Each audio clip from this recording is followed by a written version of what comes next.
आपल्या भीमनगरमध्ये वाढलेला जन्मलेला आपलाच एक मुलगा महादेव शिंदे, महादेव माणिकराव शिंदे यांनी अपार कष्ट घेऊन मेहनतीनं जिद्दीनं मला सांगितलं तुम्हाला त्याच्या घरची परिस्थिती अतिशय प्रतिकूल परिस्थिती. ते लहान असताना त्यांचे वडील वारलेले, मग घरामध्ये 2-4 माणसं तसं त्याचे ते माणसाकडे त्यातून सगळे आपापल्या व्यापामध्ये आहे. त्या आईनं त्या 2 मुलांना खूप चांगल्या प्रकारचे संस्कार दिले आणि खूप चांगल्या प्रकारचं शिक्षण त्यांना दिलं आणि त्यांनी त्याचा फायदा करून घेतला. आता महादेव MP गेल्या अनेक वर्षापासून MPSC तयारी करतो. MPSC तयारी करत असताना एकदम वेळ तो सक्सेस झाला, पण तिथपर्यंत पोहोचला नाही. आपण सगळे जाण करायला येते. तर त्यामुळं ते करत असताना या स्पर्धेचे युवक इतकं भयानक आहे. आपण स्पर्धा इतकी आहे की स्पर्धेचे युग आहे, मुलं रात्रंदिवस डोळे फुटेपर्यंत, रक्ताचे पाणी होईपर्यंत, हाडाचे मणी होईपर्यंत अभ्यास करायचे. परंतु सक्सेस होईल याची आठवण द्यायला, पण तरी सुद्धा सक्सेस होईल. 11व्या वेळेस आमच्या मी मागे एकदा सांगितलं, आमच्या शाळेमध्ये पूर्वी शिक्षक 11व्या वेळेस झाले तशी असं महादेव शिंदे यांनी यश मिळवलेलं आहे आणि ते आपल्या डोळ्यातल्या तरुणांच्या डोळ्यामध्ये अंजन घालणारं ते यश आहे. आपल्या तरुण मुलांनी तो आदर्श आपल्या समोर ठेवला पाहिजे आणि बरेच जण आणखी प्रयत्न करू लागलेले आहेत ते सत्य आज उद्या. तर काय आणि आपल्या लेकरांची कौतुक आपणच करायचं नाही तर कोण करणार आहे, म्हणून हा कार्यक्रम आपण या ठिकाणी आयोजित केलेला. मग आम्ही कार्यक्रम करणारे आमच्याकडे जी तरुण युवक मंडळी आहे त्यांच्यासोबत आपण यांचा कार्यक्रम करू. त्याच्यामध्ये असा विषय निघाला की त्या माणूचा सत्कार करण्याच्या वेळी त्याच्या आईचा पण सन्मान करूया. कारण त्या आईनं रात्रंदिवस मेहनत करून त्यांच्यासाठी रात्रंदिवस कष्ट, ते सुरवशीकर प्राध्यापक सुरवशीकर, ते प्राध्यापक नागेश जोडवे सर आणि भाऊ या ठिकाणी बसलेले आहेत. आपल्या कार्यक्रमाचं आयोजन 4-5 दिवसांनी चालू आहे. म्हणजे आमचा विभाग लागल्यानंतर आम्ही या ठिकाणी दुसऱ्या तिसऱ्या दिवशी कार्यक्रम या ठिकाणी आयोजित केला होता. परंतु आपल्या गल्लीमध्ये सर्वप्रथम मी आपल्या आदर्शांची पूजा करण्यासाठी महादेव त्यांची आई गौतम गायकवाड सर हे मान्यवर जे आहेत सगळ्यांना विनंती करतो की आपण आपल्या आदर्शांची पूजा करण्यासाठी काय नाही फक्त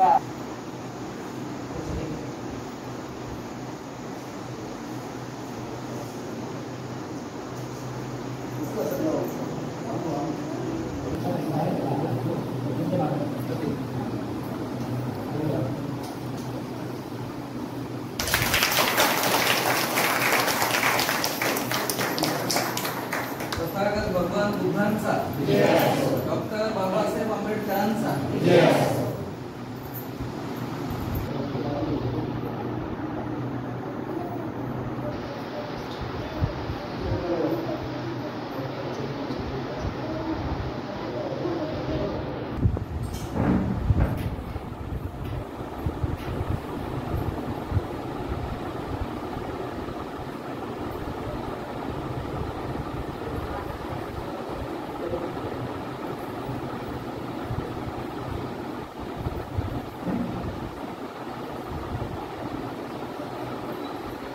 यानंतर महिला मंडळाशी त्यांनी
द्वितीयम्पि संघं शरणं गच्छामि तृतीयम्पि बुद्धं शरणं गच्छामि तृतीयम्पि संघं शरणं गच्छामि पानातिपाता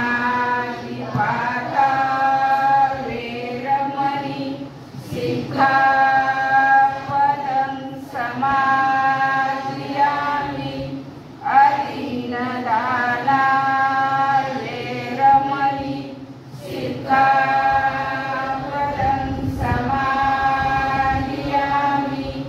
कामे सुमिच्छाचारा वेरमणि सिक्खापदं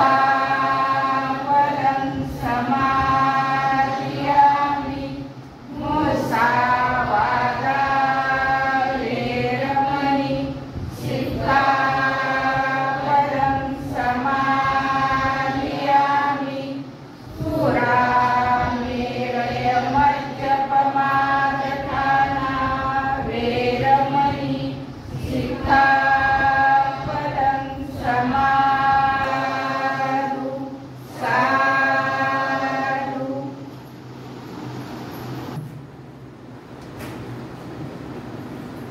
खूप सुंदर कार्यक्रमासाठी उपस्थित असलेले जे मान्यवर आहेत, आपण फोन केला आणि ते या ठिकाणी आलेले आहे. तेव्हा कलेश्वर महाविद्यालयातील प्राध्यापक गौतम गायकवाड सर यांचं पुष्प देऊन स्वागत करण्यासाठी मी जयेंद्र त्रोडेला विनंती करतो. त्यांचे पुष्प घ्या आणि सरांचं स्वागत करा.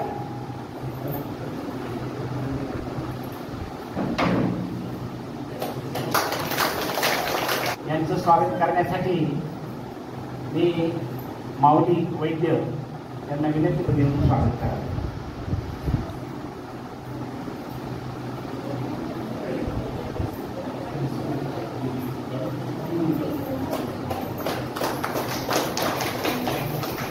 संचालक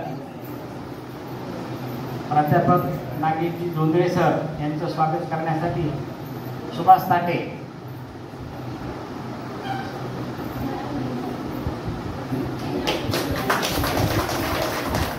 आपल्या येथील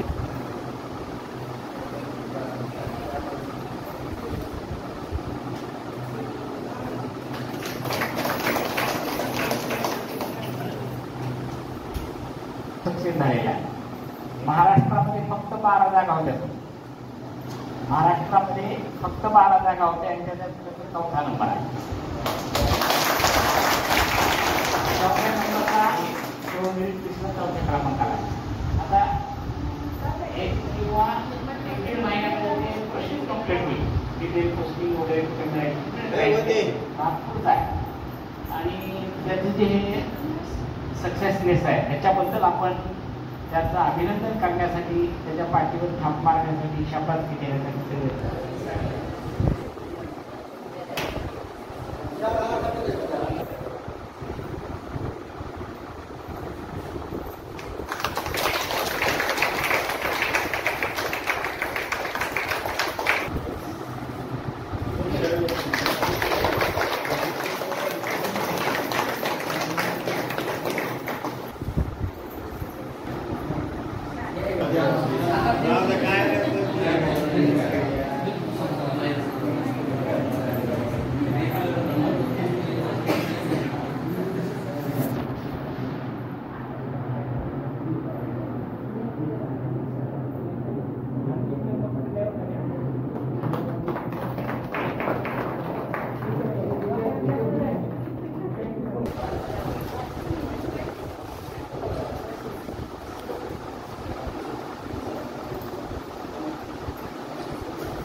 Beauty.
घरगुती कार्यक्रम असला तरी छोटे थोडक्यात फोन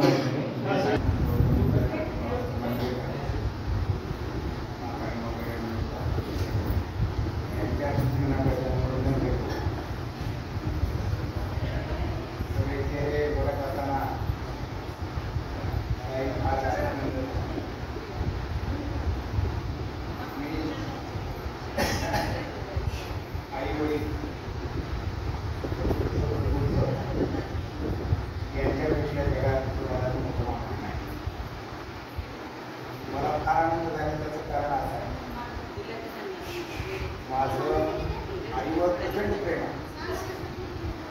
1 वर्षाच्या राहून पण ते अजून कमी होतो त्याला जगत करते आणि या आई वडिलांच्या ऋणातून आजपर्यंत कुणीच ऋणातून मुक्त झालेला नाही. APJ अब्दुल कलाम असं म्हणतो की जगामध्ये आई वडील आणि शिक्षक हेच आदर्श आहेत, याला सोडून कुणी आदर्श नाही. आणि ते सगळं ऑब्झर्वेशन करताना मला माझं सगळं घर दिसत होतं, मला माझी आई दिसत होती. पोरके पण का असते जावे त्याच्या वंशाच्या नावाकडे. त्या मृत्यूच्या नंतर आपल्याला आपल्या मुलाला उभा करण्यासाठी केले जे कष्ट असते त्याचे एक फक्त उदाहरण देतो. एकदा आई सोबत राहण्यात गेलो होतो. एका मालकाची कोपाटी बसली. मालकाने 2-4 शिव्या असल्या. मी आई सोबत होतो. आई म्हणाली झालं 10वीचं वर्ष आहे, 10वीचं वर्ष आहे, माझंही पोरगं लागलं उद्या. ती कोपाटी लागली कशी?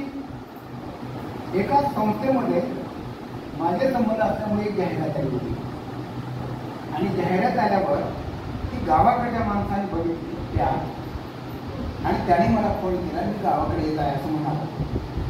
आणि मग त्याच्या मुलाचं BEd झालेलं होतं त्या आबा पाटलाच्या. आणि मग तो मला बोलायला आला. मी आईला असं विचारलो, ज्या आबा पाटलाने शिव्या दिल्या होत्या तोच तर नाही हा? मी विचारतो आहे. आई म्हणते तोच आहे, पण आता काय करायचं? त्या फुपाटीवर 2 भाकऱ्या तरी शेकल्या का नाही? आपली संस्कृती ही बापाचं पाप लेकरावर काढणारी नाही. जमलं तुला लावता तर लाव, नाही आहे तुझं तत्व. कुठलं तत्वज्ञान हे लक्षात घ्या. म्हणजे आई वडिलांची तेव्हा आदरलेली शिवे हे लक्षामध्ये घेऊन आपण ती सार्थ केली आणि अत्यंत प्रतिकूल परिस्थितीमध्ये राहिला. नसेल तर नंबर 1 अधिकारी त्याची 3ही मुलं कलेक्टर आहे. 2 कलेक्टर आणि 1 क्लासवर आहे. हे बापाने दिलेलं शिक्षण आहे. आणि तो शिकल्या अमेरिकेला गेल्याच्या नंतर त्याचे मित्र त्याला सांगतात की तू अर्थशास्त्रामध्ये PhD कमवलेली आहे, या देशामध्ये तुला पगार अधिक आणि जास्त मिळतो आहे, या देशात तू नोकरी कर. नरेंद्र जाधव म्हणतो ज्या आई वडिलांनी ज्या देशाने मला शिकवलेला आहे, पैसा खर्च केलेला आहे, त्या देशाचं अर्थशास्त्र गुंतवण्यासाठी, त्या देशासाठी तिथल्या माणसासाठी काम करणं माझं पहिलं कर्तव्य आहे, पगार कमी असला तरी सुद्धा. आणि त्या नरेंद्र जाधवांचं अर्थशास्त्र, त्या भारतीय मुणगेकरांचं अर्थशास्त्र, ज्या सुखदेव थोरातांचं अर्थशास्त्र, अगोदरचे मनमोहन सिंग पंतप्रधान अभ्यास त्यांचा वाचल्याशिवाय, त्यांचे आर्टिकल वाचल्याशिवाय या देशाचं आर्थिक बजेट जाहीर होत नव्हतं कोणी. हे दलितांची तिन्ही माणसं त्यांनी ते लक्षात घेतलेलं आहे. आणि शिकून मोठं झाल्याच्या नंतर आपली नाळ आपल्या देशाशी, आपल्या घराशी आणि आपल्या माणसाशी ठेवली गेलेली आहे. का होत आहे, थोडं शिकलं मला का अपेक्षित होतं की तुम्ही शिकले पाहिजे, तुमचे नातेवाईक कुठे शिकत आहेत, मुलं कुठे शिकत आहेत, कुणी कुठं आहे, त्या मुलांना नेऊन त्या प्रवाहामध्ये सोडता येतं का, हे तुमचं काम आता पुढचं. इथे शिकणारी जी मुलं आहेत त्याला त्या प्रवाहामध्ये कसं घेऊन जा. पूर्वी तुमच्याच गलीमध्ये राहणाऱ्या विजय आरक्षण पेलेलं बी ते पिढ्यानं उगवत असते, म्हणजे त्याचं उदाहरण असं मला वाटतंय. तेव्हा शिक्षणाचं लावलेलं रोपटं हे आता मोठ्या प्रमाणामध्ये उभं राहिलेलं आहे. हा आदर्श घेऊन अनेक पिढ्या पुढे जातील अशी अपेक्षा करतो. आणखी उदाहरण शुभेच्छा देतो आणि माझ्या थांबतो आणि सर्वांची करतो. थोड्या वेळामध्ये परंतु खूप चांगलं मार्गदर्शन या ठिकाणी केलेलं आहे. खरं तर या कार्यक्रमामध्ये तथागत भगवान गौतम बुद्ध, परमपूज्य बोधिसत्व डॉक्टर बाबासाहेब आंबेडकर आणि ज्या ज्या महापुरुष महामातांनी आपलं उभं आयुष्य जनकल्याणासाठी वेचलं त्या सर्वच महापुरुष महामातांना विनम्र अभिवादन करून आज या ठिकाणी आपला समाज बांधव महादेव भैया शिंदे याच्या यशाचं कौतुक करण्यासाठी आपण सर्वजण या ठिकाणी जमलेलो आहोत. खरं तर दुसरे मार्गदर्शक लंकेश वेढे सर यांनी खंत व्यक्त केली. खरं तर हा कार्यक्रम मुलं आणि पालक दोघांचा असायला पाहिजे होता सर. एक खूप प्रेरणादायी हा सोहळा आहे. खरं तर म्हणजे काही गडबड जरी झाली असती ना सर, एक थोडासा सगळ्यांनीच थोडा राऊंड मारला असता आपण तर सगळ्यांना घेऊन येता आलं असतं. मी इथं आल्याबरोबर मला कार्यक्रमाचं प्रयोजन समजल्याबरोबर माझ्या या 2 विद्यार्थिनी आहेत, दीक्षा आणि भूमी, माझ्या सेंटरच्या विद्यार्थिनी आहेत. मी अगोदर त्यांना फोन केला की म्हणलं तुम्ही या, खूप चांगला प्रोग्राम आहे. ते दोघेही इथं आलेले आहेत, त्यांच्या मम्मी आलेल्या आहेत. तर मला वाटतं आपण आपल्या विद्यार्थ्यांना काय द्यायचं, तर तिथली मुलं, कारण तिथं फार रोजना हार अभी उम्मीदों की आस बाकी है, हिम्मत ना हार अभी उम्मीदों की आस बाकी है, हिम्मत ना हार अभी उम्मीदों की आस बाकी है, अभी भी कुछ लोगों में ईमान का एहसास बाकी है, अरे कैसे ना पूरा होगा सपना मेरे बाबा साहब का, क्योंकि सच्चे भीम सैनिकों की अभी तक सांस बाकी है, सच्चे भीम सैनिकों की अभी तक सांस बाकी है. एवढं बोलून मी या ठिकाणी थांबतो. मला पण बोलावलं, सन्मान केला, ऐकून घेतलं, त्याबद्दल मी सर्वांचा ऋणी आहे. जय भीम, जय बुद्ध, जय भारत, जय संविधान. छान बोललात आपण थोड्या वेळामध्ये.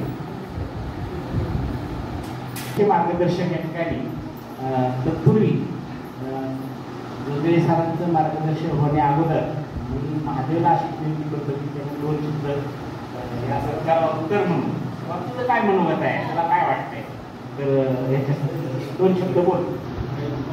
सर्वप्रथम मी सर्वांचा खूप ऋणी आहे.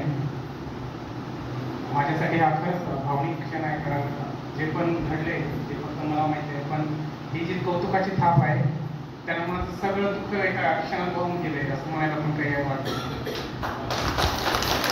आणि मी एवढं सांगतो सर, म्हणजे प्रत्यक्षपणे खूप सारे लोक मला दिवसावेळीच मोटिवेट करत होते.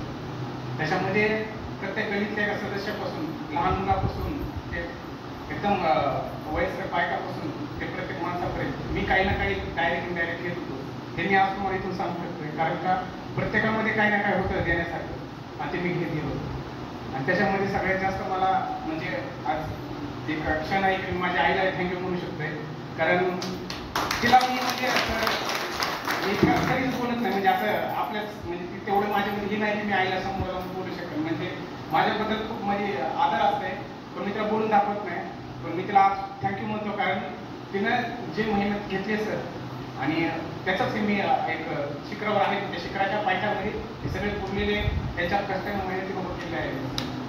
एवढं बोलतो, मला कसली प्रिपरेशन नव्हती, त्याच्यामुळं थँक्यू सर. सप्रेम जय भीम सर्वांना. It's relief wonderful evening. एवढ्या पावसाच्या याच्यामध्ये आपण सगळेजण एकत्र आलेलो आहोत आणि निमित्त आहे मॅग्नेटिक महादेवचं, की ज्याच्या सक्सेसमुळं आपल्याला एक संधी मिळालेली आहे एकमेकांसोबत इंटरॅक्शन करण्यासाठीची. ग्रेट कॉंग्रॅच्युलेशन्स महादेवजी. महादेव ज्यांचे छोटे भाऊ Manish, he is our active family member, 2011च्या बॅचचा मनीष. आणि खूप प्राऊड फील होतो की यंग असून, घरामध्ये लहान असून, आणि 2011च्या बॅचचा आमचा फॅमिली मेंबर. ॲक्च्युली 2010-11च्या आमची सुरुवातच गायकवाड सरांपासून झालेली होती. आणि त्या मनीषला आणि आत्ताच्या मनीषला ज्यावेळेस मी पाहतो, सो ऑफकोर्स एक प्राऊड फील होतो ट्रेनर म्हणून. एकदा मनीषसाठी, आईसाठी आणि महादेवसाठी, पूर्ण फॅमिलीसाठी जोडून आपण क्लास करूया. आणि आमच्या संस्थेचं नावच आहे आई बहुउद्देशीय सेवा व्यवस्था, आई सेंटर. आम्ही त्याला शॉर्टकटमध्ये म्हणतो आई सेंटर. इंग्लिशमध्ये त्याचा फुल फॉर्म आहे इन्फॉर्मेशन एक्सचेंज सेंटर, इंटरनॅशनल लेवलला. आणि इंटरनॅशनल लेवलला काम करत असताना आपल्या मातीशी, आपल्या आईशी नाळ जी जुळलेली आहे ती कायम राहावी म्हणून आम्ही शॉर्टकटमध्ये त्याला आई म्हणतो. तर या माऊलीचा सत्कार आपल्या हस्ते आपण करूयात. इवन महादेवचाही सत्कार घेऊयात, की जेणेकरून या आई बहुउद्देशीय सेवा संस्थेच्या माध्यमातून त्यांचाही एक सत्कार व्हावा. आणि नंतर मी अगदी 2च मिनिट आपल्याला बोलणार आहे. जी खंत व्यक्त केली ती खंत नाही सर, ॲक्च्युली आता त्याला आपल्याला पॉवरफुल विपन बनवायचं. कारण कुठलीही गोष्ट जी आहे साधीसुधी नसते, स्टार्ट व्हायला पाहिजे. आणि म्हणतो ना, well begun is half done. ज्या परिवाराला एज्युकेशनचं काहीच बॅकग्राऊंड नाही, तशा परिवारातील फर्स्ट जनरेशन आपण म्हणूयात, एक पहिली पिढी शिक्षण घेते, बघत बघत 10वी 12वी ग्रॅज्युएशनचा टप्पा पार करते, आणि त्याच याच्यामध्ये MPSC थ्रू डायरेक्ट एक्झामची परीक्षा पास करते. So of course it's a really great achievement. परत एकदा मी महादेवला आणि त्यांच्या मंडळीला समोर बोलवलं. आणि मान्यवरांचं आपण त्यांचं पुस्तक आहे द डायनॅमिक स्पोकन, जो की त्याची किंमत कोर्सच्या फीसच्या याच्यात आम्ही कधीच म्हणत नाही, कारण बाबासाहेब आपल्या आदर्शात तिथं पैसा हा महत्त्वाचा नाही. सो 6000 रुपीजचा तो कोर्सही आम्ही आपल्या सर्वांच्या समक्षमध्ये त्यांना आम्ही आजपासून अलॉट करतो. उद्यापासून ते जॉईनही करतील. सर प्लीज ऐका.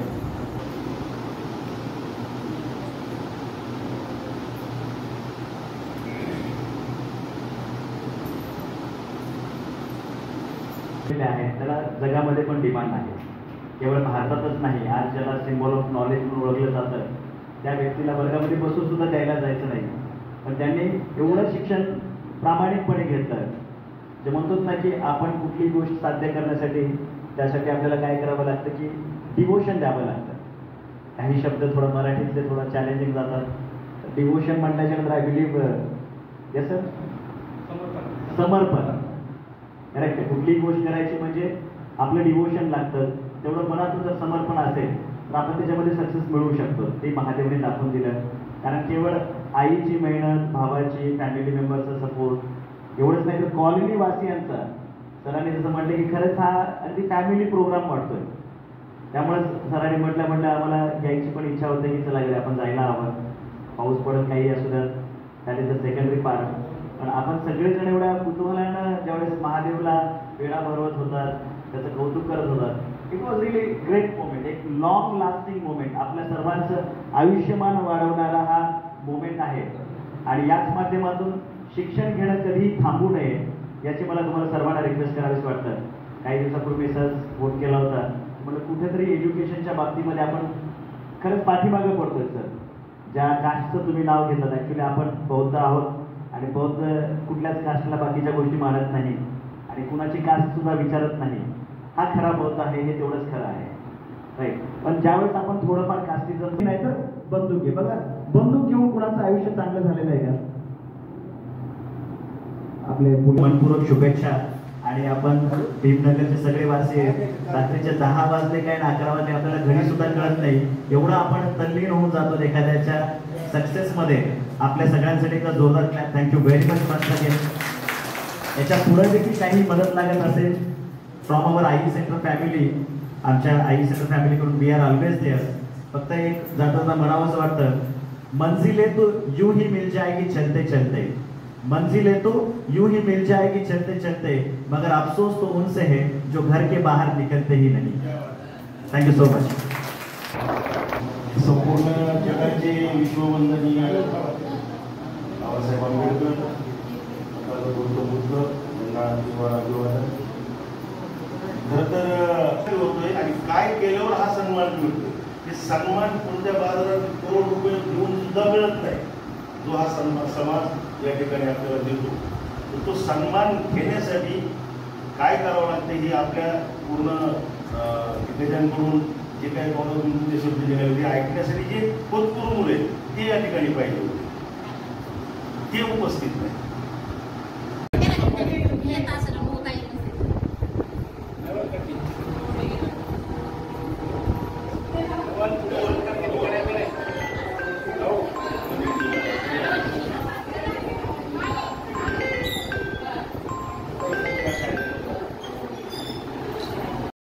असतील, त्याचे शिक्षक असतील, त्याचे मार्गदर्शक असतील, त्याचे मित्र असतील, त्याचे शत्रू तर नसतील पण असतील तरी त्यांचे सुद्धा या ठिकाणी भीमनगरच्या वतीने आभार मानतो. आणि आपण सर्वजण आमचे आदर्श मुकेश दादावेळे, आमचे Gaikwad sir, Suroshe sir, Dongre sir, या ठिकाणी आपण येऊन आमच्या महादेवला जो आशीर्वाद दिला, त्याला जे काही गाईडलाईन्स दिल्या त्याबद्दल मी भीमनगरच्या आणि पूर्ण शिंदे परिवाराच्या वतीने आपले आभार मानतो. आणि या ठिकाणी आमच्या माता या ठिकाणी आश्वासन देतो. आणि हा छोटेखानी कार्यक्रम ज्यांनी आयोजित केला त्यांचे सुद्धा मी या ठिकाणी आभार मानतो. आणि आपण हा कार्यक्रम आपल्या सर्वांच्या अनुमतीने संपन्न झाला असे जाहीर करतो. आदरणीय गायकवाड सरांनी खुर्च्या आणि एक छानसा फोटो घेण्यासाठी 5,000 रुपयाचं धम्मदान या ठिकाणी आपल्याला पुतळीला अर्पित केलेलं आहे. तर त्यांचे एका जोरदार अभिनंदन करूया आणि आभार पण मानूया. आणि सर्वांच्या अनुमतीने हा छोटासा कार्यक्रम संपला असा जाहीर करतो. जय भीम, जय बुद्ध,